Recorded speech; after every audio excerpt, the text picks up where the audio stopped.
Makinig ka, may isang bagay na hindi itinuturo sa school.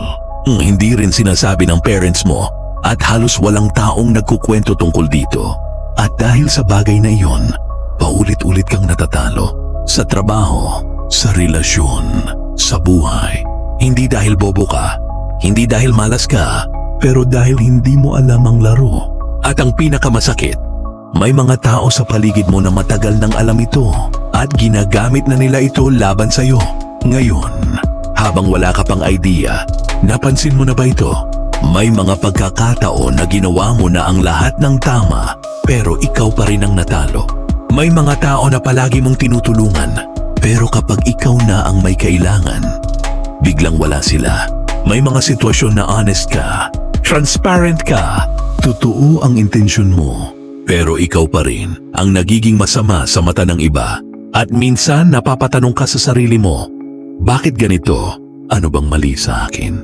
Real talk, wala kang mali. Pero may kulang ka. Kulang ka sa pag-intindi kung paano talaga gumagana ang mundo. Kung paano talaga mag-isip ang tao. Kung paano talaga nilalaro ng matatalino ang laro ng buhay. At ang kulang na iyon, may pangalan. May isang tao na matagal nang nag-aral ng ganitong mundo. Hindi siya santo, hindi siya perfect, pero siya ang isa sa pinaka-honest na tao na nagsulat tungkol sa tunay na kalikasan ng power, ng tao, ng buhay. Ang pangalan niya, Niccolò Machiavelli. At sa video na ito, ipapakita ko sa iyo ang 10 dark truths na natuklasan niya, nga katotohanang ayaw marinig ng karamihan.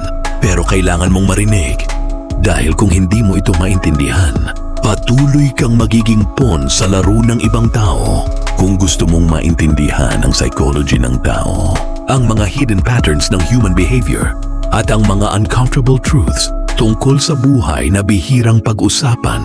Welcome sa Dark Mind PH. Kung bago ka dito, subscribe ka lang. Marami ka pang matututunan dito. Tara, simulan na natin. Bago tayo pumunta sa 10 truths, kailangan mo munang maintindihan kung sino si Machiavelli at bakit dapat kang makinig sa kanya. Si Machiavelli ay isang political thinker, isang lalaking nabuhay sa panahon kung saan ang tunay na laro ng kapangyarihan ay nakabukas sa harap niya araw-araw. Nakita niya ang mabubuting tao na natalo. Nakita niya ang masasamang tao na nanalo. At tinanong niya ang tanong na kinatatakutan itanong ng karamihan. Bakit? Ang sagot niya, hindi maganda, hindi comforting, hindi motivational, pero totoo. At ang mga taong sinubukang unawain ang sinabi niya, hindi sila naging biktima, naging matalino sila. Simulan na natin. Truth number 1. Ang mundo ay hindi fair. Tanggapin mo na. Ito ang unang katotohanan na kailangan mong tanggapin. Ang mundo ay hindi ginawa para maging fair. At ito ang pinaka-importanting truth sa lahat. Marami sa atin ang lumaki na may ganitong belief. Kung mabuti ka, may magandang kapalit. Kung tapat ka, rerespetuhin ka. Kung masipag ka, magtatagumpay ka. Partly totoo yun. Pero hindi iyon buong katotohanan. Ang tunay na reality ay ito. Ang mundo ay nagre-reward hindi lang ng effort, kundi ng strategy. Malinaw ang sinabi ni Machiavelli, ang taong walang power ay laging nasa awa ng taong may power. At kung hindi mo ito tinatanggap, habang buhay kang magtataka kung bakit hindi mo nakukuha ang gusto mo kahit gaano ka kagaling. Ang payo ko sa iyo, huwag mong alisin ang pagiging mabuti mo, pero dagdagan mo ng wisdom. Ang mabuting tao na walang wisdom ay biktima. Ang mabuting tao na may wisdom ay malakas. Ikaw ang pipili kung alin ang gusto mong maging. Truth number 2. Ang lakas ay hindi nakikita, nararamdaman. Kapag narinig mo ang salitang malakas, ano ang unang pumapasok sa isip mo? Malakas na boses, mataas na posisyon, maraming pera. Hindi. Ayon kay Machiavelli, ang tunay na lakas ay hindi ipinapakita. Ito ay nararamdaman. Ito ang tinatawag nating silent authority. Napansin mo ba ang mga tao na kapag nagsalita sila, Kahit mahina lang ang boses, nakikinig ang lahat. Hindi sila sumisigaw, hindi sila nagpapapansin. Pero ang presensya nila ay parang gravity. Hinahatak ang atensyon ng lahat. Ganito ang tunay na lakas. At paano ito nabubuo? Consistency. Kapag palagi mong tinutupad ang salita mo, kapag hindi ka nagpapaapekto sa maliit na emosyon, kapag kalmado ka kahit nasa pressure, unti-unting nararamdaman ng mga tao ang lakas mo. Tandaan mo ito, ang taong laging nagpapakita na siya ay malakas, madalas ay hindi. Ang tunay na malakas, hindi na kailangang ipakita pa. Truth number 3.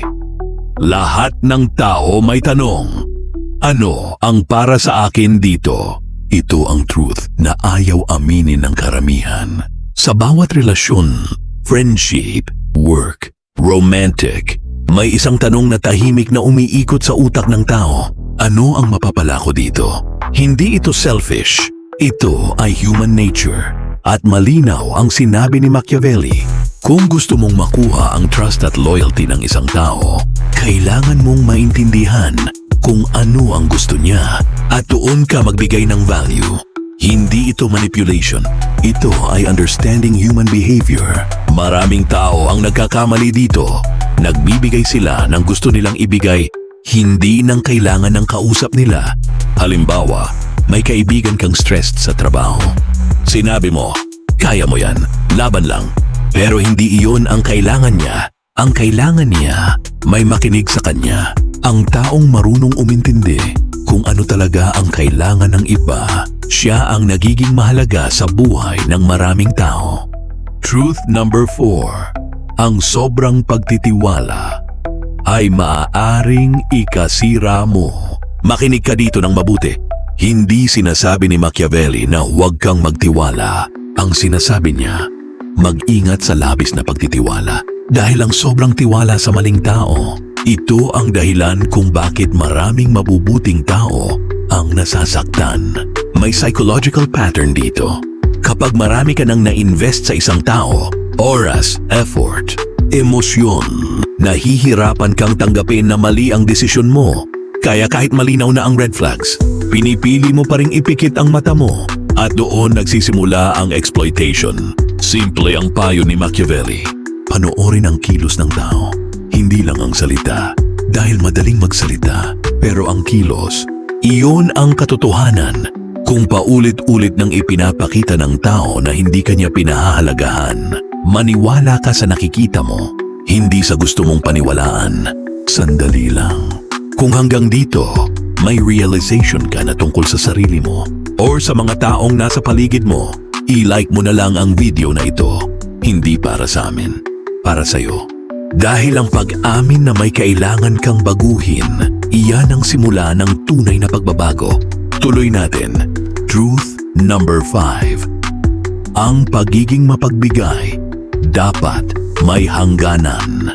Ito ang truth na bihirang sabihin. May kaibigan ka ba na palagi mong tinutulungan? Pero kapag ikaw ang may kailangan, biglang busy? Hindi yun aksidente. Sinabi ni Machiavelli, ang taong walang hangganan sa pagbibigay ay hindi tinitingnan bilang generous. Tinitingnan bilang available resource. Hindi nirerespeto.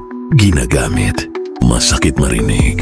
Pero totoo, ang pagiging helpful ay maganda. Pero ang pagiging available sa lahat ng oras, kahit mali na, nagpapakita sa iba na ang oras at effort mo ay walang value. Matutunan mong magsabi ng hindi. Walang guilt. Ang taong marunong mag-set ng boundaries, mas nirerespeto. Truth number 6. Huwag ipakita ang lahat ng plano mo. Isa ito sa pinaka-powerful na aral ni Machiavelli. Silence is strategy. Kapag ibinabahagi mo ang lahat ng plano mo sa lahat ng tao, dalawang bagay ang nangyayari. Una, ang mga taong hindi sumusuporta sa'yo, maghahanap ng paraan para pigilan ka. Minsan hindi pa nila namamalayan. Psychology ito. Kapag may narinig silang malaking pangarap, automatic naghahanap ang utak ng dahilan kung bakit hindi iyon gagana. Pangalawa, kapag sinabi mo na ang plano mo, nawala na ang advantage mo, isipin mo ang chess. kung sasabihin mo sa kalaban mo ang bawat move mo bago mo pa gawin, anong klaseng chess player ka? Mahina. Dahil makakapag-adjust siya, ang matalinong tao, tahimik lang nagtatrabaho at ipinapakita na lang ang resulta. Truth number 7. Ang emosyon mo ang pinakamalakas na sandata ng kalaban mo.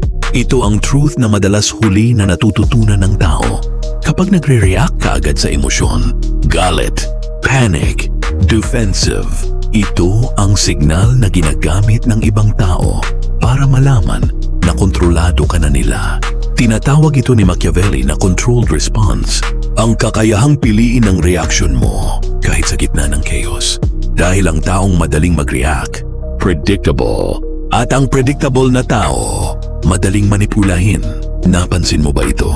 Kapag nakikipag-argue ka sa isang taong kalmado lang, parang siya ang mas may power, kahit hindi siya sumisigaw. Kaya sanayin mo ito. Kapag mainit ang sitwasyon, huminga muna. Hindi mo kailangang ipakita ang lahat ng nararamdaman mo. Hindi ito pagiging cold. Ito ay emotional discipline.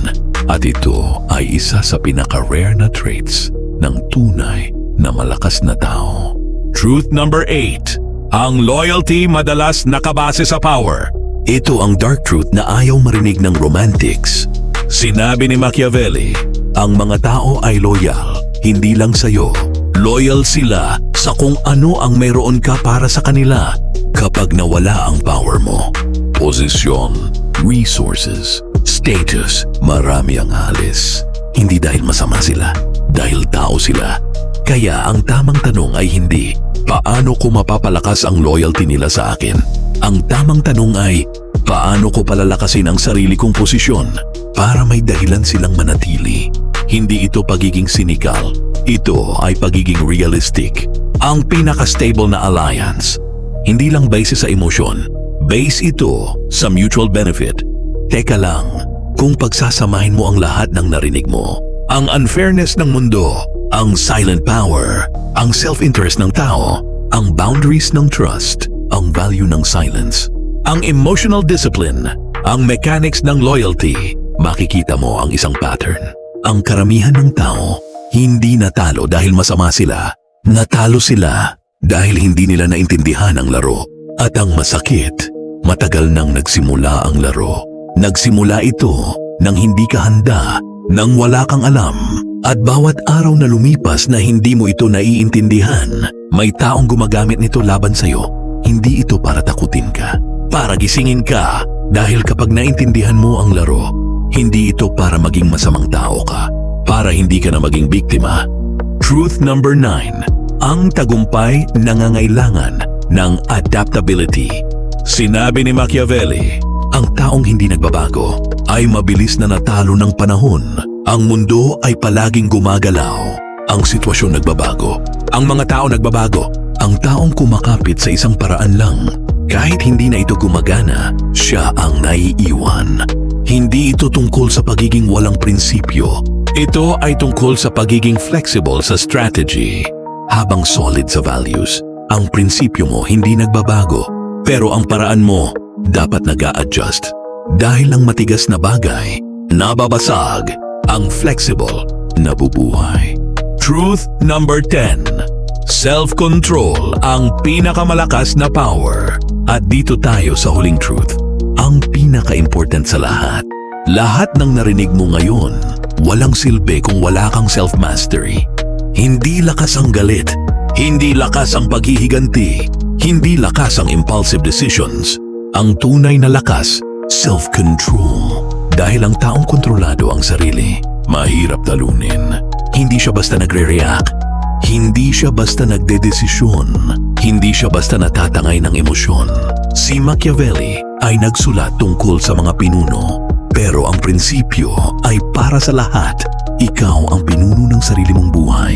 At kung hindi mo kontrolado ang sarili mo, may ibang taong gagawa nito para sa'yo. At malamang hindi mo gugustuhin yon bago ka umalis. Tanong ko sa'yo ito, sa 10 truths na narinig mo ngayon, alin ang pinakatumama sa'yo? Alin ang naalala mo na naranasan mo na sa sarili mong buhay? I-comment mo sa baba. Walang judgment dito. Dahil ang awareness, iyan ang unang hakbang para hindi na maulit Kung gusto mong matuto pa ng ganitong klaseng insights, psychological, practical, walang filter, subscribe ka na at iyon mo ang notifications. Marami ka pang matututunan dito. Dito sa Dark Mind PH, ang tunay na lakas ay tahimik, disiplinado, matatag,